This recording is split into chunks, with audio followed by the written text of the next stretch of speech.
अधिकाऱ्याची पत्नी म्हणून केवळ काठावरून निरीक्षण न करता प्रवाहाविरुद्ध चाललेल्या या नावेचा सुकाणू हातात धरून हे पुस्तक लिहिणं म्हणजे अधिकाऱ्याची जडणघडण, जनतेच्या अपेक्षा, राजकीय दबाव, पत्नी आणि मुलांची वाटचाल अशा गोष्टींबाबत मॅडमनी अतिशय संयमित भाषेत संतुलित लिखाण केले.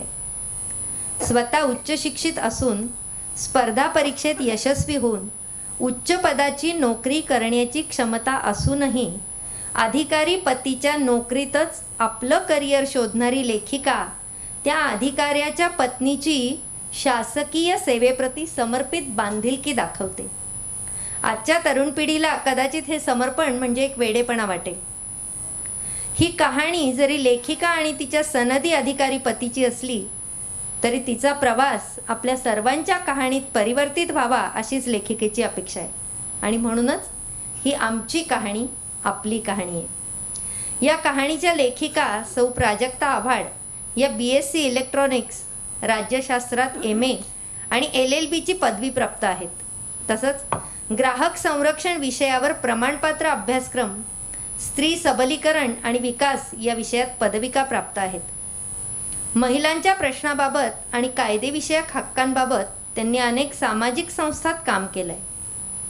विशेष म्हणजे अमेरिकेत वॉशिंग्टनच्या वास्तव्यात दक्षिण आशियातून स्थलांतरित कुटुंबांमधील घरगुती हिंसाचार, फसवणूक आदींनी पीडित महिलांसाठी त्यांनी समुपदेशक, कायदेविषयक सल्लागार म्हणूनही काम केलं आहे. स्त्रियांचे प्रश्न आणि लिंग समानतेवर काम करणाऱ्या संवेदना या समाजसेवी संस्थेच्या त्या संस्थापक अध्यक्ष आहेत. आमची कहाणी आपली कहाणी या प्रवासाबद्दल त्यांच्याशी थोडं हितगुज करूया. नमस्कार मॅडम. नमस्कार. सर्वप्रथम मला असं सांगा की हे पुस्तक लिहावं असं तुम्हाला का वाटलं? तुम्हाला आत्मचरित्र किंवा चरित्र तर लिहायचं नव्हतं. असं म्हटलं जातं की एका यशस्वी पुरुषामागे एका स्त्रीचा हात असतो किंवा एक स्त्री त्याच्या पाठीशी असते. मग एका यशस्वी प्रशासकीय सनदी अधिकाऱ्याची पत्नी म्हणून हा प्रवास काही वेगळा आहे असं तुम्हाला वाटलं का? एकंदरीतच हे पुस्तक लिहिण्याची प्रेरणा काय होती? सर्वप्रथम सर्वांचे धन्यवाद. आमची कहाणी ही आपली कहाणी व्हायला लागलेली आहे याचं प्रत्यंतर जेव्हा प्रकाशन सोहळा ठरला तेव्हापासूनच यायला लागलं. आजचं इतकं सुंदर डेकोरेशन जे केलेलं आहे ते माझ्या सगळ्या मैत्रिणींनी केलेलं आहे, ज्यांना मी 30 वर्ष भेटलेली नाही आहे. सरप्राईज प्रतिक्रिया आपण बघितल्या. सगळे माझे गुरुजन, सगळे मित्र, लांबून आलेले लोक सगळे इथे उपस्थित राहतात आणि जेव्हा कौतुक करतात आणि त्यामध्ये गिरीश बोरसे सर, हनुमंतराव गायकवाड, पोपटराव पवार असे मोठे लोक त्यामध्ये सामील होतात, तेव्हा असं वाटतं की हे केवळ माझं कौतुक नाही आहे आणि ते माझं कौतुक असावं अशी माझी अपेक्षा पण नाही आहे, कारण माझा तो उद्देश नव्हता. आपली कहाणी रचावी, आपली कहाणी रचली जावी हे एक स्वप्न आहे आणि त्याची सुरुवात कुठेतरी आमच्या कहाणीतनं मी केली असं मला वाटतं. स्वातीताईच्या प्रश्नाचं उत्तर माझ्या मते मी पुस्तकात दिलेलं आहे, पण तरी थोडक्यात पुन्हा सांगीन की आमची जी पिढी आहे ती फार गमतीशीर प्रवास केलेला आहे त्या पिढीने आत्तापर्यंत. साधारण 50शीत असलेले जे लोक आहेत की त्यांच्या आयुष्यामध्ये आर्थिक, सामाजिक, तांत्रिक, तंत्रक्षेत्रामध्ये आणि सगळ्याच क्षेत्रामध्ये इतके व्यापक आणि वेगवान बदल झाले की त्या बदलांचा वेग झेलणं आमच्या पिढीला अपेक्षित म्हणजे करावं लागलं आम्हाला, जे आम्हाला फार अवघड गेलं. की हीच आमची पिढी आहे जी पुण्याला फोन करायचं म्हटलं तरी ट्रंक कॉल बुक करून वाट बघत बसायचो. ती पिढी आता 50शीत येता येता हातात मोबाईल धरून जगात कुणाशीही बोलू शकते. अशा प्रकारचा जो एक तंत्रज्ञानाचा एक प्रचंड प्रवास झाला आणि त्या तंत्रज्ञानाच्या विस्फोटाने एका बाजूला सर्व ज्ञान, जात पात, धर्म, तुमची आर्थिक, सामाजिक, सांस्कृतिक स्थितीला त्याच्या पलीकडे जाऊन सर्वांपर्यंत ते ज्ञान, सर्वांपर्यंत ती माहिती त्या तंत्रज्ञानाने पोचवली. त्यामुळे कुठेतरी आपण जात पात, धर्म, देश या सगळ्याच्या पलीकडे जाऊन कुठेतरी एक समाज म्हणून, एक माणूस म्हणून आपण सगळ्यांनी एकत्र यायला पाहिजे होतं. परंतु दुर्दैवाने तसं होताना दिसत नाही आणि त्यामुळे तो एक कुठेतरी माझ्या मनामध्ये ती एक अस्वस्थता होती की सगळ्यांसाठी सगळं उपलब्ध आहे, पण तरीसुद्धा असे भेदभाव काय आहेत, अशा भिंती काय येतात आपल्या मनामध्ये, किंवा आपण एक दुसऱ्याला कमी का लेखतो, किंवा आपण स्पर्धा का करतो एकमेकांची, हा प्रश्न होता. दुसऱ्या बाजूला अनेक जे आदर्श आपण आज मानले जातात समाजामध्ये, ज्यांची वाहवाही होते, आणि खऱ्या अर्थाने ते लोक तेवढे आदर्श असतात का, आणि त्यांना जर आपण आदर्श मानत असलो आणि त्यांच्या नावाची होर्डिंग्स किंवा त्यांचा उदो किंवा त्यांचे सत्कार, त्यांचे पुरस्कार अशा प्रकारे जर आपण समाजामध्ये एक ट्रेंड हा चालू पडत असला, तर आपल्या समाजाची सर्व अर्थाने जी एक अधोगती दिसते आहे ती कुठेतरी मला अस्वस्थ करत होती. नवऱ्याच्या नोकरीच्या निमित्ताने मला जे विश्व पाहायला मिळालं ते माझ्या आधीच्या आयुष्यापेक्षा खूपच वेगळं होतं, आणि त्यामुळे एक मध्यमवर्गीय साधारणतः सर्धोपट नव्हतं माझं आयुष्य, पण साधारणतः सर्धोपट आयुष्य जसं आपलं असतं त्यातून एकदम 180 डिग्रीतनं आमचं सगळंच जग बदललं. आणि त्यामुळे एक माणूस उभा राहू शकतो आणि तो बदल घडवून आणू शकतो. जेव्हा 1000 माणसं, जेव्हा लाख माणसं हेच बोलत असतात की भारतासारख्या देशात काही होणं शक्य नाही, आपण असेच राहणार, भ्रष्टाचारापासून मुक्ती मिळणारच नाही आपल्याला कधी, किंवा असे ऑफिसर 4-2 कुठेतरी येऊन काय फरक पडतो, अशा प्रकारची विधानं मी एकीकडे ऐकत होते.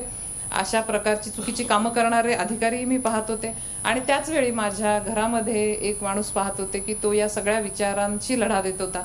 कामच करत होता असं नाही, पण हा वैचारिक लढा जो असतो ना, मानसिकता बदलणं फार अवघड असतं. किती तुम्ही कायदे करा, किती तुम्ही शिक्षा एजन्सीज, आणखीन फास्ट ट्रॅक कोर्ट्स, न्यायालय, कितीही तुम्ही या गोष्टी उभ्या केल्या तरी मानसिकता जोपर्यंत बदलत नाही लोकांची, तोपर्यंत काही होऊ शकत नाही. आणि ती मानसिकता कुठेतरी त्याच्या कामातनं बदलते आहे असं मला दिसलं. आणि म्हणून हा जो सगळा एक अस्वस्थता होती, एक सामान्य नागरिक म्हणून, एक कार्यकर्ता म्हणून, आणि एक अधिकाऱ्याची पत्नी म्हणून, आणि एक सर्व गोष्टींकडे पाहत होते मी, आतून आणि बाहेरून पाहत होते, आणि त्यामुळे ते कुठेतरी व्यक्त झालं पाहिजे, हे बदलू शकतं, हा विश्वास मला द्यायचा होता. आणि हा केवळ एक नीलकंठ आव्हाड किंवा अजून तत्सम चांगले अधिकारी किंवा चांगले नेते आले म्हणून आपण आपली जी एक व्यक्तिपूजा करण्याचा एक समाजाचा हे आहे की अमका नेता आला की भारत सुधारणार, अमका कलेक्टर आला की जिल्हा सुधारणार, हा जो एक आपला व्यक्तिपूजेचा एक स्वभाव आहे भारतीय समाजाचा असं मला वाटतं, त्याला कुठेतरी मला धक्का द्यायचा होता की निश्चित हे लोक आहेत मोठे, परंतु ते मोठे आहेत म्हणून त्याने आपलं तारणहार व्हावं आणि आपण नुसतं जागेवर बसून त्यांचं कौतुकाचे पाढे म्हणावेत आणि आपण आपलं कुठल्याही अर्थाने आपण हालचाल करू नये. जसं सुरुवातीच्याच भाषणात नीलकंठनी सांगितलं की मी कचरा फेकणार रस्त्यावर, मी सिग्नल तोडणार, मी इतर गोष्टी करणार उलट्या सुलट्या, ज्या माझ्या छोट्याशा स्वार्थासाठी मला महत्त्वाच्या वाटतात, पण त्यामुळे त्या समाजावर ते किती भयंकर परिणाम घडवत आहेत हे आपल्याला कधी लक्षात येत नाही. उलट आपल्याला खुशारकी वाटते की मला पोलीस ओळखतो, मी अमका अमका आहे, मी तमक्याची ओळख सांगतो, मी हे करतो, मला काही होत नाही, मी मॅनेज करतो गोष्टी, हे असंच चालायचं. ह्या गोष्टीची इतकी प्रचंड तिडीक बसलेली होती आहे आणि राहील माझ्या मनामध्ये की ते सगळं कुठंतरी मला असं वाटतं वेगवेगळ्या मार्गाने व्यक्त झालं आणि कुठेतरी ते पुस्तकाच्या फॉर्मॅटमध्ये आलं. असा माझ्या डोक्यात कधीही विचार नव्हता की आपण या विषयावर पुस्तक लिहावं. ते झालं. मी आठवणी अशा काहीतरी आमच्या दोघांच्या गप्पांमध्ये एक असा किस्सा मी सांगूनच टाकते आता की कुठं या बाळाचा जन्म झाला की चंडीगडमध्ये आम्ही असताना साधारण 8 वर्षापूर्वी टॅक्सेशनमध्ये हा आधी होता आणि एक आमचे जज साहेब मित्र होते, सिनियर जज, आणि त्यांचा जावई पुढे काही व्यापार करणारा आणि काहीतरी त्यांनी उलटे सुलटे उद्योग केले असावेत, तर टॅक्सेशनमधले कोणी अधिकारी त्यांची बिल बुक आणि सगळं घेऊन गेले की चौकशीसाठी. तर त्यांचा याला सातत्याने फोन येत होता की तुम्ही तुमच्या ऑफिसर्सना जे जुन्या, आता त्या डिपार्टमेंटमध्ये तो नाही, परंतु तुम्ही त्याला पाठवा आणि ते सगळं परत घेऊन त्याला रिइन्स्टेट करायला लावा सगळं. आणि हे त्यांनी सहज मला गप्पांमध्ये सांगितलं आणि मी आश्चर्य व्यक्त केलं की एक सरकारी ऑफिसर ज्याच्याकडनं आपण प्रामाणिकपणाची आणि एका प्रोफेशनल बिहेवियरची अपेक्षा करतो, तो दुसऱ्या अधिकाऱ्याला, जो अधिकारी कसा आहे हे त्याला माहिती आहे, त्याला तो प्रेशराईज करण्याचा प्रयत्न करतो आहे. इथं कुठेतरी आपण ज्या नोकरीशी कमिटमेंट असते आपली ती कुठेतरी विसरून जाता तुम्ही आणि आपला स्वार्थ, आपला कोणीतरी जवळचा माणूस त्याच्यात अडकतोय म्हणून आपण त्या मूल्यांना तिलांजली देतो चटकन, फार थिन लाईन असते की इकडचं तिकडं जायला. असं ते मी एकदम म्हणले की अरे असं कसं तो सांगू शकतो तुला. आणि तो एक वाक्य बोलला की हे तुला कळतं म्हणून तर तू माझी बायको आहेस. आणि तिथं कुठेतरी मला ते वाक्य इतकं आवडून गेलं की मी 2 दिवसांनी तर तसाच्या तसा किस्सा डायरीत लिहून ठेवला. आणि मग असंच आठवत गेलं की कशा कशा घटना घडत गेल्या. आणि मग ते जसं वाढलं तसं माझ्या लक्षात आलं की ही सगळी बायको म्हणून त्याची पाहणारी मी तगमग, माझी होणारी तगमग, जे चांगले अनुभव घेतले, जे वाईट अनुभव घेतले, जी उत्तुंग माणसं पाहिली, त्यांनी मला असं वाटतं अधिकाधिक नम्र होत गेलो आम्ही, की आपण स्वतः मोठे होतो. 4 लोकांच्या पुढे आपण मोठे असतो, पण आपल्यापेक्षा मोठी माणसं पाहायचा चान्स जेव्हा मिळतो तेव्हा नम्रतेने झुकतं हे. आणि फार नशीबवान मी आहे असं मी म्हणेन, की जसं पुस्तकात मी लिहिलं, की दोनदा सासरी, तीनदा सासरी जायचा चान्स मिळाला मला. एकदा ॲक्च्युअल सासरी आणि एकदा काश्मीरमध्ये, एकदा पंजाबमध्ये. ज्या राज्यांमधनं मला अनेक गोष्टी मला शिकायला मिळाल्या, खूप मोठी माणसं भेटली. तर ही सगळी मिश्रण या पुस्तकात आलं, की तो संताप, ती तिडीक, तो आनंद, तो अभिमान आणि ते अनुभव, आणि असं सगळं ते उतरत गेलं. आणि मग त्याला त्यात दरम्यानच्या काळात असंख्य बदल्या चालू असल्यामुळे 7 वर्ष मी स्वतःच त्याच्यावर काम करत होते. 4-5 वेळा मी ते पुन्हा लिहून काढलं आणि प्रत्येक वेळी काहीतरी नवीन ॲड झालेलं असायचं. असं करत शेवटी ते मागच्या वर्षी पुस्तक पूर्ण झालं. असा तो साधारण प्रवास मला सांगता येईल त्याचा. फारच छान. म्हणजे हे तुम्हाला कळतं म्हणून तुम्ही सनदी अधिकाऱ्याच्या पत्नी आहात, ही प्रसव वेदना कळली आणि त्यातली खळबळ मांडण्याचा तुम्ही केलेला प्रयत्न म्हणजे हे पुस्तक. या पुस्तकाचा आत्मा म्हणावं असं प्रकरण म्हणजे मॅडम कशा घडतात. आत्ताच तुम्ही म्हणालात तसं की सनदी अधिकाऱ्याची पत्नी 2 वेळा सासरी जाते, याच वाक्याने त्या प्रकरणाची सुरुवात झाली आहे. आणि म्हणूनच जास्ती उत्सुकता वाढवली जाते. आणि मला असं विचारायचं मॅडम, की हा जो मॅडमचा प्रवास आहे, हा घडला की मॅडम म्हणून तुम्ही स्वतःला घडवलं? मॅडम म्हणून मी दोन्ही म्हणेन, घडला पण आणि घडवला पण. घडला कारण चॉईस नव्हता.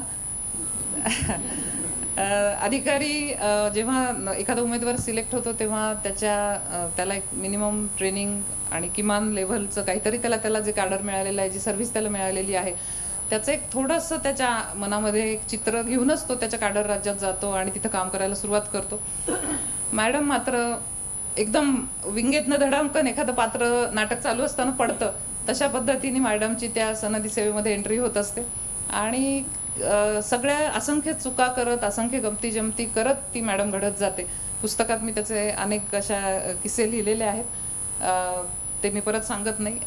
परंतु हा एक भाग होता की एक अधिकाऱ्याची बायको म्हणून मी कसं असलं पाहिजे, माझं वागणं कसं असलं पाहिजे, माझं देहबोली कशी असली पाहिजे, माझे विचार कसे असले पाहिजेत, माझं लोकांचा आदर सत्कार करणं कसं असलं पाहिजे, आणि त्याही सगळ्यात पेक्षा मोठी माझी कमिटमेंट त्याच्या नोकरीशी कशी असली पाहिजे. कारण नोकरीत तो दिसत असला, नोकरीत त्याचा चेहरा दिसत असला, तरी माझी भावना आहे, राहील आणि होती की ज्या प्रत्येक फाईलवर तो सही करत असतो, जो प्रत्येक निर्णय घेत असतो, आणि त्याला त्याची जाणीव असते की बदली होऊ शकते, उलटं सगळं होऊ शकतं, आणि तरी त्याला ते पटतं, त्याच्या बुद्धीला ते पटतं, आणि तो ती सही जेव्हा करत असतो तेव्हा त्या सही मागे मी उभी असते, असं माझा विश्वास आहे. आणि त्यामुळे ती एक कमिटमेंट माझी होती की मी त्याच्या मागे उभं राहिलं पाहिजे. मी त्याच्या एक अधिकारी चांगलं काम करतो आहे तर माझी ही कॉन्ट्रीब्युशन माझा समाज चांगल्या करण्यासाठी, माझ्या देशाची कहाणी रचण्यासाठी, माझ्या समाजाची कहाणी रचण्यासाठी माझं एक छोटंसं कॉन्ट्रीब्युशन तसं होतं. परंतु नंतर जसं मी पंजाबमध्ये रुळत गेले तसं अनेक संस्थांमध्ये काम करण्याचं मला संधी मिळाली आणि त्याचा मी पुरेपूर फायदा उठवला. समाजसेवेचं घरामध्ये बाळकडू होतं, माझी ही प्रवृत्ती तशी होती, आणि त्यामुळे मिळालेल्या संधीचा मी पुरेपूर वापर करून घेतला. आणि त्यासाठी मी स्वतःला भाग्यवान समजीन की त्या संधी मला उपलब्ध झाल्या, आणि त्यामुळे मला जाणीव झाली की एक अधिकाऱ्याची पत्नी म्हणून मी काय काय करू शकते, किंवा मी काय काय बदल आणू शकते. अशा प्रकारच्या गोष्टी मला कळल्या. त्या दृष्टीने मी असं म्हणेन की मी स्वतःला घडवलं. मी पंजाबीमधली 1ली 2रीची पुस्तकं आणून, मी अगदी सुरुवातीच्या काळात ती पुस्तकं आणून मी आई, आडाउडा, सस्सा हा जे पंजाबीचं बाराखडी ती वाचायला शिकले, लिहायला शिकले. पुढं कोर्टात काम करायला लागल्यामुळे मला यायला लागलं पंजाबी वाचणं, बोलणं, लिहिणं, ह्या थोड्याफार गोष्टी. परंतु यासाठी खूप मेहनत केली. आता असं वाटतं की अरे आपण खूप मेहनत केली, की जे घडणं, जे अपघातांनी तर आलेच होते, आणि कमिटमेंट होती त्याच्या सर्व्हिसची, त्याच्या मूल्यांची, कारण ती माझी पण मूल्य होती, ती माझी पण कमिटमेंट होती. परंतु त्यानंतर जसं रुळत गेलो, संसारामध्ये रुळत गेलो, नोकरीमध्ये रुळत गेलो, आणि आपण काय करू शकतो याची एक जाणीव व्हायला सुद्धा थोडासा वेळ लागतो. आतून ती जाणीव जसजशी होत गेली तसतसं मी मिळालेल्या प्रत्येक संधीचा उपयोग करून घेतला, खूप लोकांच्या आयुष्याला स्पर्श करण्याची संधी या सेवेमुळे मिळते, या कामामुळे मिळते. आणि फार मोठं भाग्य येते की तुम्ही केवळ तिथं असण्याने कितीतरी गोष्टी किंवा तुम्ही लक्ष देतात, तुम्ही प्रयत्न करतात, अशा गोष्टींनी सुद्धा कितीतरी व्यवस्था ती सुधारू शकते, कितीतरी लोकांना तुम्ही आधार देऊ शकता. आणि मला असं वाटतं की ज्या प्रकारची सेवा सुविधा मिळतात अधिकाऱ्यांना, तुम्ही पाहिल्या असायलाच सगळेच आपण कलेक्टर किंवा DSP यांचे घरं, त्यांचे बंगले, गाड्या आणि तामझाम आपण सगळे पाहतो, ते आम्हालाही मिळालं. पण ही जाणीव नेहमी होती की हे आपल्या मजेसाठी नाही आहे, हे चांगल्या प्रशासनासाठी आहे, चांगल्या कामासाठी आहे. आणि म्हणून त्या कृतज्ञतेच्या भावापोटी देखील मी स्वतःवर खूप मेहनत घेतली की मी कुठेही माझ्या हातून असं काम होता कामा नये की ज्यांनी त्याच्या नावाला कणभर सुद्धा डाग लागेल किंवा समाजामध्ये कुठंतरी चुकीचं उदाहरण जाईल की साहेबांच्या बायका अशाच असतात. त्यात माझा साहेब अडकेल ना अडकेल, पण सर्व लोकांच्या, सर्व इतर माझ्या अनेक अशा मैत्रिणी आहेत की ज्यांचे पती किंवा ज्यांच्या बायका सनदी सेवेमध्ये आहेत. तर अशा सर्व लोकांची प्रतिनिधी म्हणून मी स्वतःकडे जेव्हा बघायला सुरुवात केली तेव्हा मला असं वाटलं की मी जास्त काटेकोर झाले माझ्या वागण्याबद्दल, माझ्या कामाबद्दल, मी कोणाच्या संपर्कात येते किंवा मी कशा प्रकारचं काम करू शकते आणि मी कसं केलं पाहिजे, अशा सर्व जाणीवा त्याच्यातनं विकसित होत गेल्या. आणि खूप मेहनत केली. त्यामुळे मी दोन्ही अर्थाने म्हणेन की काही बाबतीत मॅडम घडल्या आणि काही बाबतीत मी घडवलं, स्वतःला परिस्थितींनी घडवलं, नीलकंठनी घडवलं, आईवडिलांनी घडवलं, मित्रांनी घडवलं की एक कुठेतरी सपोर्ट असतो की जे काय काम चालू आहे किंवा जेव्हा चर्चा होतात, फोन होतात मित्रांबरोबर, तेव्हा अशी चर्चा होते आणि त्यांच्याकडनं अशा चांगल्या प्रतिक्रिया येतात. एक विश्वास मिळतो की तुम्ही करतात ते चांगलं करत आहात. तो विश्वास फार महत्त्वाचा असतो, कारण या सेवेमध्ये जेव्हा तुम्ही अशा प्रकारचं काम करत असताना तेव्हा तुम्ही तुमच्याच सर्व्हिसमध्ये, तुम्ही तुमच्याच मित्रांमध्ये, तुम्ही तुमच्याच पिढीमध्ये बावळट ठरता. मी यापेक्षा दुसरा शब्द नाही वापरू शकत की काय हे म्हणजे कसली मूल्य, काय बदल्या होत आहेत, एका जागी तुम्ही टिकत नाही, मुलांची एवढी ससे हुलपट होती, 17 ठिकाणी तुम्ही घरं बदलतात, काय मिळतं तुम्हाला अशा गोष्टीतून. यापेक्षा जरा जरी ॲडजस्ट केलं, थोडंसं ॲडजस्ट केलं तर किती तुमचं आयुष्य सुखाचं होईल, किती चांगल्या चांगल्या पोस्टिंग्स मिळतील. असं सगळे हे असताना सुद्धा नाही, हा एक कुठेतरी न बोलता आमच्यातला हा संवाद आहे की नाही, त्या साईडला जायचं नाही आपण आणि जे येईल ते घ्यायचं, जिथं जे काडर मिळेल ते, जी सर्व्हिस मिळेल ती, जी पोस्टिंग मिळेल ती, ते आमचं राज्य आहे. ते आम्ही तिथे मॅडम आणि साहेब म्हणून जातो तेव्हा ते आमचं राज्य आहे आणि आम्ही त्यांच्यासाठी काम करायचं आहे, अशा भावनेने आम्ही जेव्हा प्रत्येक ठिकाणी गेलो. आता असं बघताना वाटतं, त्यावेळी असं काही डोक्यात नव्हतं, परंतु आता असं ते जाणवतं जेव्हा, तेव्हा असं वाटतं की येस, घडलं, परिस्थितीने घडवलं आणि स्वतःलाही घडवलं. नक्की खूपच रोमहर्षक प्रवास आहे हा. आणि हे जे तुम्ही सांगितलं की संधी मिळाली तर त्या संधीचं सोनं म्हणता येईल. आणि हा जो तुमचा घडवून घेण्याचा प्रवास आहे, याच्यात नक्की खात्रीने अनेक जण आपोआपच घडलेही असतील. आता अधिकारी कसा घडतो असंही एक प्रकरण या पुस्तकात आहे. आणि त्यात तुम्ही म्हटलंय की पालकांनी मुलांना आधुनिक सिद्धार्थ बनवू नये. हे वाक्य मी 2दा वाचलं, कारण की आजूबाजूला बघितलं तर आपल्या पाल्याला सगळ्या सोयी सुविधा मिळाव्या म्हणून पालक सध्या अगदी जीवाचं रान करतायत. आणि म्हणजे तुमची पोझिशनच अशी होती की सगळ्या सोयी सुविधा तुमच्या मुलांना हात जोडून पुढे उभ्या होत्या. पण असं असताना सुद्धा आधुनिक सिद्धार्थ बनवू नका असं तुम्ही पालकांना का सांगताय? पालकांना सांगण्या इतका माझा अधिकार आहे असं म्हणत नाही, मी मानत नाही मी तशी, मी फार लहान आहे. परंतु असं दिसतं, एक जनरल चित्र आपण जर बघितलं की आधुनिक सिद्धार्थ कुठल्या अर्थी म्हणते की तो एक सिद्धार्थ होता ज्याने जगाला शांततेचा आणि मोक्षाचा एक संदेश दिला.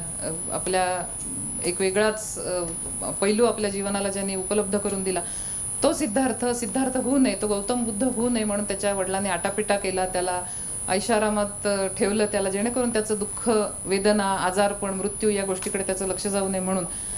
आजकालचे पालक असंच करतात असं मला वाटतं की कुठलीही अडचण मुलांना पडू द्यायची नाही, की त्यांना चांगली शाळा, चांगली स्टेशनरी, चांगले क्लासेस आणि त्यांच्यासाठी सगळ्या सुविधा देता आपण त्यांना आत्मकेंद्री बनवतो आहोत, आपण त्यांना स्वार्थी बनवतो आहोत, आपण त्यांना स्वतःपुरतं पाहायला शिकवतो आहोत. हे आजकालच्या पालकांच्या लक्षात येत नाही असं मला वाटतं. मी त्यांना सजेशन्स देते किंवा मी उपदेश करते असं मला वाटत नाही, पण कुठेतरी एक गोष्ट खुपते.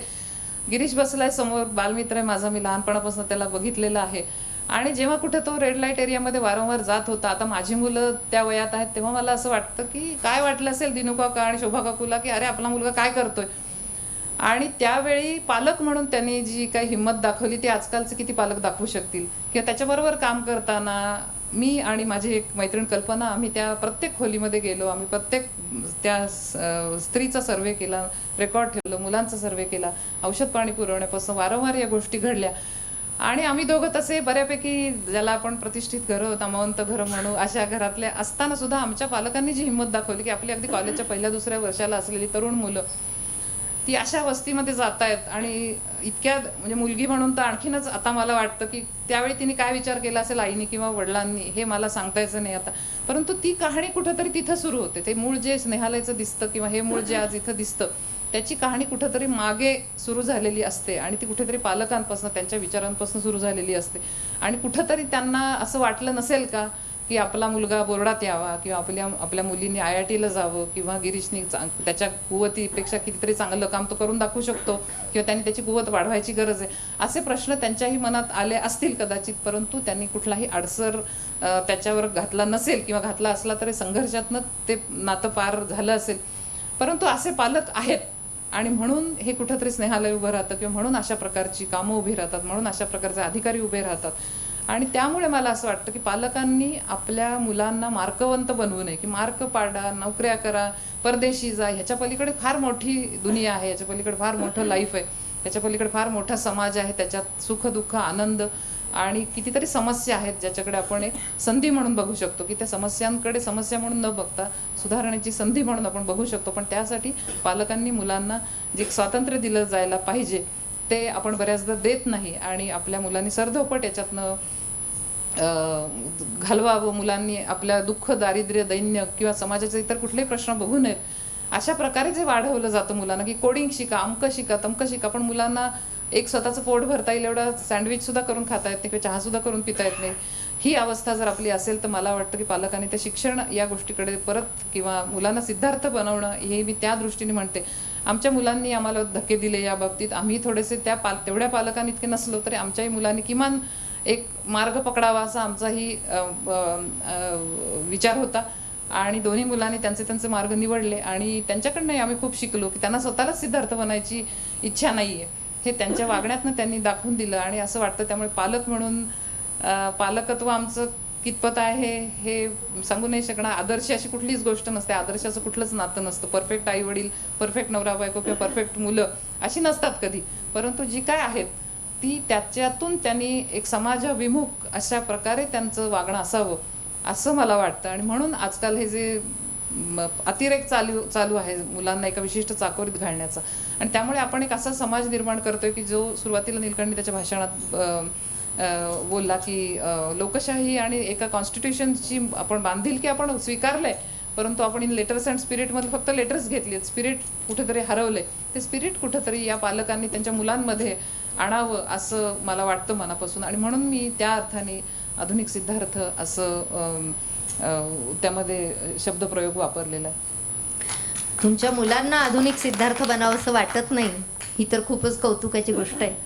आणि 2 शब्द फार आवडले की मार्कवंत, म्हणजे पूर्वी गुणवंतांची यादी असायची, आता मार्कवंतांची असते असं वाटायला लागले.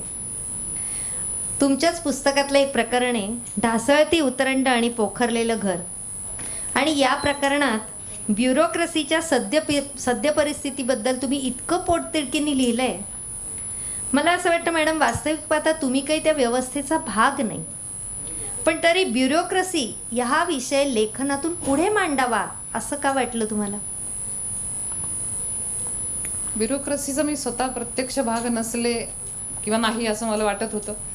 परंतु सुरुवातीलाच मी लिहिलं की मी जेव्हा बाहेरनं या गोष्टी पाहायला लागले की हे अशा प्रकारे चालू आहे किंवा अशा प्रकारे नोकरशाही जे प्रचंड अधिकार आहेत त्यांच्या, की तुम्ही डिस्ट्रिक्ट कलेक्टर बघितला तर एवढे प्रचंड अधिकार असतात, राजा असतो तो जिल्ह्याचा, तो काही करू शकतो.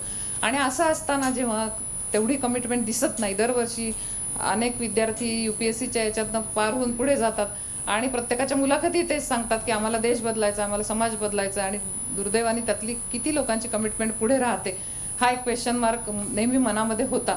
आणि त्यामुळे जी ब्युरोक्रेसी, जी नोकरशाही ब्रिटिशांनी तयार केलेली आहे आणि ती आपल्या एका खंडप्राय देशाला चालवत ठेवण्यासाठी आणि प्रचंड प्रमाणात ज्या समस्या असतात की एक निवडणूक घ्यायची, एक आपण वेगळं त्याच्यावर भाषण ऐकावं, त्याचं इतकं निवडणूक प्रक्रिया इतकी कॉम्प्लेक्स असते आणि इतक्या आदर्श पद्धतीने आपली निवडणूक सगळी घडवली जाते. अशा छोट्या छोट्या गोष्टी जरी आपण बघितल्या की मॅनेजमेंट किंवा एखाद्या गोष्टीवर सातत्यानं काम करत राहणं, पल्स पोलिओसारखी मोहीम असेल, अशा प्रकारची गोष्ट हे लोक घडवत असतात. आणि जेव्हा त्यांची कमिटमेंट जेव्हा हे होते, त्यांच्या मूल्यांपासून ते ढळतात किंवा त्यांची कमिटमेंट तिथं कुठंतरी दिसत नाही, तेव्हा मला भयंकर दुःख व्हायचं की या लोकांना या सगळ्या सुविधा मिळत आहेत, या लोकांना हे सगळे अधिकार मिळतात, घटनेने त्यांना ते अधिकार दिलेले आहेत, आणि केवळ त्यांच्या मूल्यांवर त्यांचा विश्वास नसल्यामुळे जेव्हा त्या गोष्टी करत नाहीत, जेव्हा ती राजकीय दबावाखाली झुकतात किंवा चांगल्या पोस्टिंग्स मिळवण्यासाठी धडपड करतात, तेव्हा कुठेतरी एक भयंकर प्रतारणा आहे त्या नात्याशी. अशी एक, जे मी सुरुवातीलाच म्हणलं की एक प्रचंड तिडीक माझ्या डोक्यात होती या गोष्टीबद्दल, की ज्या नोकरशाहीचा एक चांगला अत्यंत गौरवशाली इतिहास आहे आणि ज्या नोकरशाहीने हा प्रचंड देश चालवला आहे, ती नोकरशाही अशी का करंबल करते की केवळ बदली होईल, केवळ आपल्याला हवं ते पोस्टिंग मिळणार नाही. अशा छोट्या छोट्या गोष्टीसाठी तुम्ही तुमची व्हॅल्यूज कशा सोडू शकता, तुम्ही तुमची मूल्य कशी सोडू शकता, या गोष्टीचा एक चीड आणि अनुभव आणि एक संताप मनामध्ये होता. आणि त्यामुळे मला असं वाटतं की जेव्हा आमच्यासारखे लोक अशा याच्यात राहतात, तेव्हा जसं मगाशी म्हटलं की आम्हीच आमच्या याच्यात आउटकास्ट ठरतो बऱ्याचदा, की ह्यांना नोकरी करता येत नाही नीट, आणि कुठल्या तरी मूल्यव्यवस्था, प्रामाणिकपणा आणि अशा गोष्टींच्या मागे लागून हे स्वतःच्या बदल्या आणि नुकसान करून घेतात, असं तुम्हाला जेव्हा ऐकायला मिळतं वेगवेगळ्या थरातनं, तेव्हा ते कुठेतरी हर्ट करत असतं. आणि असं वाटतं की ज्यासाठी तुम्ही या सर्व्हिसमध्ये आलात, ज्या घटनात्मक मूल्यांची शपथ घेऊन तुम्ही तिथे आलात, ती एवढी लवकर विसरली का जातात. आणि ती विसरली जातात कारण की त्याला अधिकारी जबाबदार नाही आहेत, आपण सगळे जबाबदार आहोत त्याला.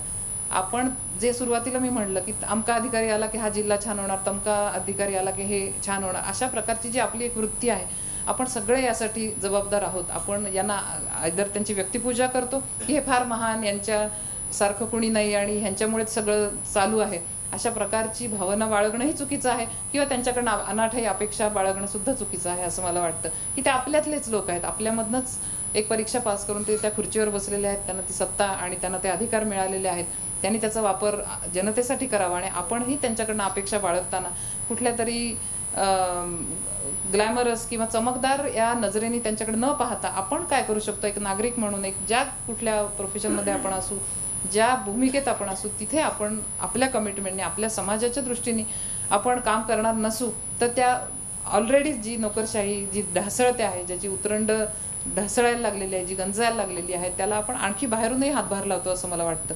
आणि त्यामध्ये सगळ्या एजन्सीज काम करतात. पुस्तकामध्ये मी लिहिलेलं आहे, माध्यमं आली, त्याच्यामध्ये लोक आले, राजकीय नेतृत्व आलं आणि अधिकारी स्वतः पण आले त्याच्यामध्ये, की ह्या गोष्टी कुणा एकाकडे बोट दाखवून होत नाही, की राजकीय दबाव येतो, काय करणार अधिकारी, असं जेव्हा म्हणता तेव्हा अधिकारी कुठेतरी कमी पडतो. कारण तुम्ही तो दबाव झेलायला तयार नसता, तुम्हाला तुमच्या बदलीची भीती वाटते, तुम्हाला साईड पोस्टिंगची भीती वाटते, तुमचं कुटुंब तुम्हाला सपोर्ट करत नाही की नाही आम्ही कुठेतरी आडगावात नाही राहायला तयार, त्यापेक्षा तू पोस्टिंग मॅनेज कर, तू कुठेतरी कोणाचा तरी पाय धर, तू कुठल्या तरी मंत्र्याशी जुळवून घे, की तू फार नियमांचा आणि याचा आग्रह धरू नकोस, थोडंफार इकडे इकडे केलं तर काय फरक पडतो, कुणाला कळतंय.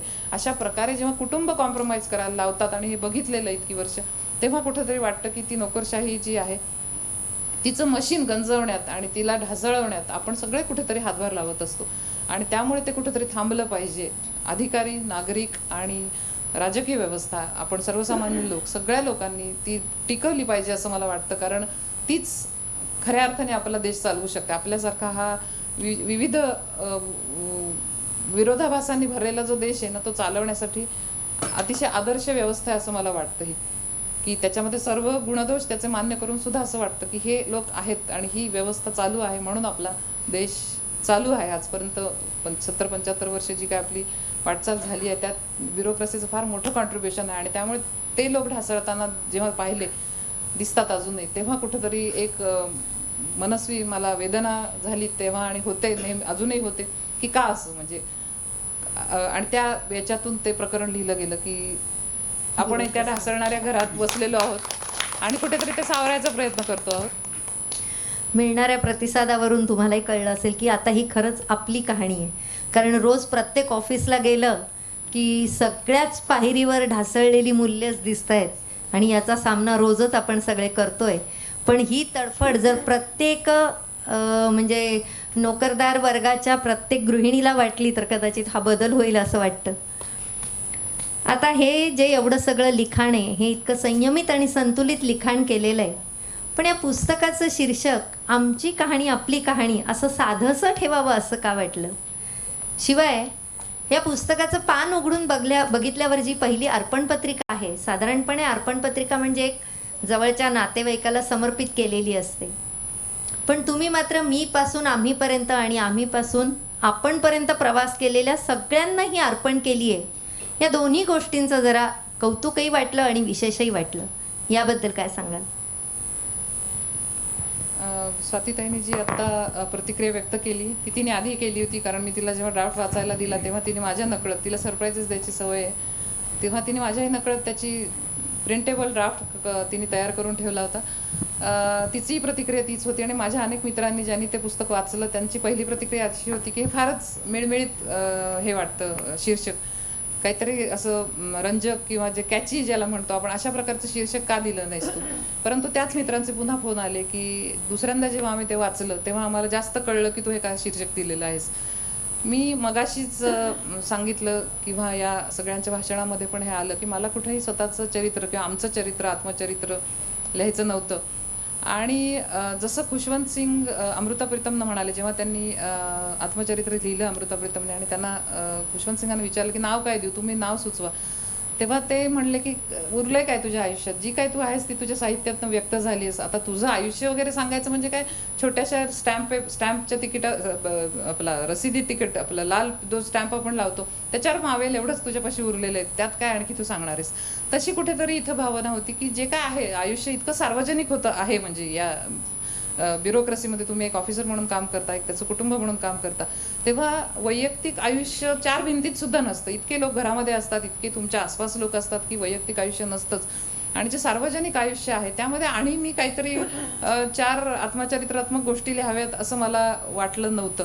आणि त्यामागे ही दुसरी जी भूमिका जी मी मगाशी म्हटलं, ते पुस्तक डेव्हलप होत गेलं. गंमत म्हणून मी ती आठवण लिहून ठेवली जो मगाशी मी किस्सा सांगितला, आणि ते पुस्तक डेव्हलप होत गेलं. तसं ते अशा वाटेवर गेलं आपोआप की मला आमच्या कहाणीचा मी वापर केला आहे, आमच्या अनुभवांचा मी वापर केला, त्याचा बेस म्हणून मी वापर केला. पण माझा उद्देश हळूहळू बदलत गेला की आपल्याला हे लिहायचंच नाही, आपल्याला कुठेतरी लोकांना जागं करण्याच्या दृष्टीने किंवा त्यांना नज म्हणतात ज्याला इंग्लिशमध्ये, थोडीशी कोपरखळी मारून आपण जागं करतो स्वतःला की अरे आपण दुसऱ्यांकडे बोटं दाखवतो की हा असा आहे, हा चांगला व्हावा, आणि असा माणूस आला, असा अधिकारी आला की देश सुधारणार, असे समाजसेवक आले की देश सुधारणार, असं नसतं. आपण प्रत्येक स्वतःची जो पण कमिटमेंट नसते, आपण करत असलेलं छोटंसं काम, कचरा रस्त्यावर टाकण्याचं काम सुद्धा जोपर्यंत आपण त्या लेवलला ती जाणीव जागृत होत नाही की मी माझा देश खराब करते आहे, मी माझ्या समाजाला कुठेतरी एक पायरी मागं खेचते आहे, इथपर्यंत आपण तो जेव्हा विचार करत नाही तोपर्यंत ती आपली कहाणी, त्या अर्थाने मला असं म्हणायचं होतं की आमच्या कहाणीपासून त्याची सुरुवात झाली, आमचे अनुभव मी लिहिले त्याच्यामध्ये,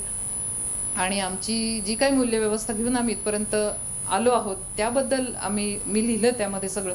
परंतु त्यामागे सर्वांना बरोबर घेऊन जावं, आपण सर्वजण मिळून जोपर्यंत उभं राहत नाही तोपर्यंत गोवर्धन उचलला जात नाही, हे आपलं पुराणातल्या गोष्टी किंवा महाभारत रामायणातल्या गोष्टी म्हणून आपण ऐकतो, त्याच्या मागचा अर्थ आपण समजून घेत नाही. गोवर्धन आपोआप नाही उचलला जात, सगळ्यांच्या काठ्यांचा टेकू त्याला लागतो.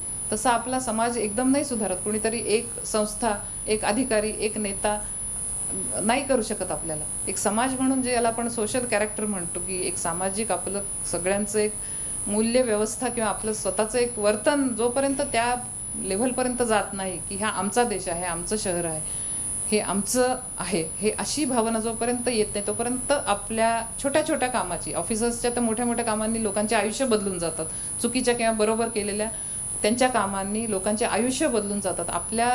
आपल्यासारख्या सगळ्या छोट्या लोकांच्या कामाने आयुष्य नसतील बदलत, पण समाजाच्या धारणेवर त्याचा परिणाम होतो, हे मला कुठंतरी त्याची जाणीव होती. आणि म्हणून मी ती साधं चित्र, कारण ते मला कॅची, रंजक, मसालेदार करायचंच नव्हतं. ती आमची कहाणी, त्या कहाणीचा प्रवास आपल्या कहाणीपर्यंत व्हावा. प्रत्येकाकडे सांगण्याजोगं काहीतरी असतं, प्रत्येक माणूस हे एक पुस्तक असतं, प्रत्येकाच्या आयुष्यातले अनुभव वेगळे असतात, आणि त्या अनुभवांसकट जेव्हा तो समाजाचा विचार करतो आणि समाजाच्या भल्याचा विचार करतो तेव्हा कुठेतरी ती आपल्या सगळ्यांची कहाणी होते आणि व्हावी. आणि त्याचा आनंद फार वेगळा असतो. म्हणजे मी काहीतरी केलं म्हणजे आपला असा अहंकार असतो की मी अमुक, मी तमुक, मला इतक्या पदव्या मिळाल्या, इतक्या ठिकाणी मी नोकऱ्या केल्या, माझं 4 ठिकाणी नाव छापून आलं. या मी पण आता कुठेतरी जोपर्यंत बाहेर पडत नाही आपण, तोपर्यंत ती आपली कहाणी होत नाही. आणि म्हणून मी ते वरकरणी साधं सोपं वाटणारं दिलं, पण मला दुसरं सुचलं नाही. मला अनेकांनी हा सल्ला दिला, स्वाती त्याच्यात होती, ती म्हणे बघ ना अजून काहीतरी देता येते का बघ. मी प्रयत्नही केला, पण परत घुमून म्हणजे फिरून फिरून मला त्या नावाचं आकर्षण होतं की नाही, मला जे काय म्हणायचे ते त्याच्यातच व्यक्त होतं आहे. दुसरा प्रश्न असा होता की अशी अर्पण पत्रिका का दिली, की मीपासून आम्हीपर्यंत आणि आम्हीपासून आमच्या सगळ्या आपल्यापर्यंत प्रवास करणाऱ्या सर्वांना ही अर्पण केली कहाणी. किशोरी आमोणकरांवर, गानसरस्वती किशोरी आमोणकरांवर एक भिन्न षड्ज नावाची एक डॉक्युमेंटरी बनवलेली अमोल पालेकरांनी, फार सुंदर डॉक्युमेंटरी. आणि त्यांच्या संगीताबद्दल म्हणजे एक विचार मांडताना एक ज्येष्ठ संगीत समीक्षकांनी फार हे मत फार सुंदर माझ्या डोक्यात भिनलं ते त्यांचं बोलणं, की किशोरीताई सुरुवातीला गायच्या तेव्हा एक जोरकसपणा आणि एक स्वर लावून जोरात ती मैफल सुरू होणार अशा प्रकारे त्यांचं प्रवास होता. आवाजही त्यांचा तसा खणखणीत असा होता. परंतु त्यांचा नंतरचा सांगीतिक प्रवास पाहिला तर तो मी काहीतरी करते आहे, मी हा सा लावते आहे. कारण कलाकाराचं, गायकाचं यश ते मानलं जातं की पहिला साच असं खणखणीत उत्तम लागला पाहिजे की ती सभा तिथेच जिंकली जाते, ती मैफल तिथेच जिंकली जाते. त्याबद्दल ते म्हणतात की तो सा हे मी काही करते आहे असा आविर्भावच त्यांच्या संगीत प्रवासामध्ये नष्ट होत गेलेला दिसतो. पण तो जेव्हा सा लागतो, आविर्भाव विरहित सा लागतो, तेव्हा तो एक दैदिप्यमान स्पर्श होतो आणि त्याने ती सभा अशी थरारून जाते. तर तसं मला कुठेतरी वाटतं की नीलकंठची जी कमिटमेंट होती त्याच्याबरोबर माझी कमिटमेंट होती की स्वप्न, अगदी साधं उदाहरण देईन मी, की फूड कॉर्पोरेशन ऑफ इंडियामध्ये करोडो रुपयांचं तो व्यवहार करत होता. हजारो माणसं त्याच्या हाताखाली काम करत होती आणि प्रचंड संघर्ष त्या माणसाने केला. 3.5 वर्ष मी बघितलेलं आहे. आणि स्वप्न काय होतं, त्याच्यातनं मिळणार काय होतं की स्वस्त धान्य दुकानांमधनं आणि मध्यान्ह भोजनातनं गरिबांच्या ताटामध्ये, गरीब मुलांच्या ताटामध्ये, जी त्या जेवणाच्या आकर्षणाने शिक्षणापर्यंत पोचतात, शाळेपर्यंत पोचतात, त्यांच्या ताटात बेस्ट क्वालिटी गहू आणि तांदूळ मी वाढीन. ही कुठेतरी कमिटमेंट जेव्हा येते ना, ही कुठेतरी ते स्वप्न भव्य बघितलं जातं, तेव्हा कुठं मग त्याचं नाव कुठं छापलं जातं का, त्यांना किती 10 वर्ष लोक आठवण काढतात का, त्यांना उद्या काही पुरस्कार मिळतो का, ह्या सगळ्याच्या पार जातो आपण. आणि ही पार जाण्याची जी त्याची कमिटमेंट होती, जी माझी कमिटमेंट होती, ती कितीदा तरी जेव्हा अनुभवली जाते तेव्हा कुठेतरी वाटतं की हाच असा प्रवास असाच चालू राहावा. आणि हे सगळे जे मित्र आहेत किंवा जे सहकारी आहेत, आशीर्वाद देणारे गुरुजन आहेत, हे सगळे आपण त्या मार्गावर जर चालणार असो, जे माझा उद्देश होता पुस्तक लिहिण्यातला, की कहाणी सगळ्यांची असेल तर ती मजा येते. आपण ती साठा उत्तराची कहाणी सुफळ संपूर्ण अशा त्या कथा ऐकलेल्या आहेत लहानपणी. तिथं कोणीतरी एका म्हातारीचं किंवा एखाद्या नावडत्या राणीचं भलं होतं. इथं सगळेच आपण नावडती राणी स्वतःला बनवून घेतलेले. आपण मत द्यायला जात नाही आणि मग 5 वर्ष ओरडत बसतो की यांनी काम केलेलं नाही. आपण करप्शन करतो, आपण सिग्नल तोडतो, आपण पोलिसांना पैसे चारतो आणि मग पुन्हा ओरडायला सुरुवात करतो, पोलीस काम करत नाहीत. आपण लोकपाल आणा म्हणून हातात मेणबत्त्या घेऊन निघतो, परंतु का, कशासाठी त्या सोशल ॲक्टिव्हिजम तो करायचा, कशासाठी ही आंदोलनं करायची, याचं कुठेतरी आत असतं का, ह्याची मला शंका येते. आज सकाळी जसं बोरसे सरांनी सांगितलं की आम्ही पहिल्यांदा सकाळी भेटलो तर आमची चर्चा चालू होती साहित्यविषयक, की लोक वाचतात, खूप वाचतात. मग ते संत साहित्य असेल, आधुनिक हे असतील किंवा काही इतर प्रकारचे साहित्य असतील, वाचणं आणि इथं जाणं ह्यामध्ये जो फरक राहतो तो कायम या सगळ्या अशा गोष्टींमध्ये फरक राहतो असं मला वाटतं. की आपलं काम हे जोपर्यंत आपला अहंकार, मीपणा ह्याच्या पलीकडे जोपर्यंत जात नाही तोपर्यंत तो प्रवास होत नाही. आणि ते किशोरताईंचं वाक्य मला फार त्यांच्याबद्दल बोललेलं, आणि त्यांनी त्या एका मुलाखतीत पण त्या म्हणल्यात की जेव्हा सुरांच्या मी मागे लागते ते सूर मला खेळवतात, मला रुसायला लावतात, मला भांडायला लावतात. जोपर्यंत मी किशोरी म्हणून गात असते तोपर्यंत ते दाद देत नाहीत मला. ज्या क्षणी मी किशोरी पण माझं सोडते त्या क्षणी ते देवत्व अवतरतं तिथे, ती वातावरण निर्मिती होते. तो अलह्य विलावल असेल, तो मालकंस असेल, तो पुरिया धनाश्री असेल, तो तेव्हा उतरतो. त्याचं एक दिव्यत्व तेव्हा उतरतं जेव्हा गाणारा, ऐकणारा आणि संपूर्ण तो एका रेझोनन्सनी चालू असतो. जसं सरांनी उल्लेख केला की 2 तंबोरे एकाच याच्यावर जेव्हा वाजायला लागतात तेव्हा रेझोनन्स, एकच आवाज येतो. आणि त्याच्यात फार ताकद असते, तसा तो रेझोनन्स जोपर्यंत आपल्या सगळ्यांमध्ये येत नाही आणि तो यावा अशी एक कुठेतरी मी पण स्वप्न पाहिलं आणि त्या स्वप्नातून हे पुस्तक झालं. तर म्हणून हे साधं सोपं नाव आणि म्हणून ही साधी सोपी अर्पण पत्रिका लिहिली असं म्हणत नाही मी, लिहिली गेली. आणि माझे एक सर आहेत, आज येऊ नाही शकले, ते आमचे दोघांचे आहेत सर. त्यांनी जेव्हा मला पुस्तक वाचून प्रतिक्रिया दिली तेव्हा मला त्यांचं एकच वाक्य सांगतो, म्हणे तुला पहिली मला अर्पण पत्रिका आवडली होती ती अनिल अवचटांनी एका पुस्तकाची मला नाव आठवेना एकदम त्याचं, की अनिता अवचटांना त्यांनी ते अर्पण केलं आणि तेवढंच लिहिलंय की ही पुस्तक अर्पण करण्यापुरतं तुला माझ्यातून बाहेर काढलं म्हणून ही रुखरुख, अशी ती अर्पण पत्रिका होती. ती म्हणे पहिली आवडलेली अर्पण पत्रिका आणि ही दुसरी आवडलेली अर्पण पत्रिका. ह्याच्यातच मला असं वाटतं की कुठेतरी मला जे काही म्हणायचं ते मी पोचवू शकले असं वाटतं मला. आणि म्हणून हा साधाच प्रवास असावा असं वाटतं नेहमी, साधाच असावं, नावही साधं असावं, कामही साधं असावं.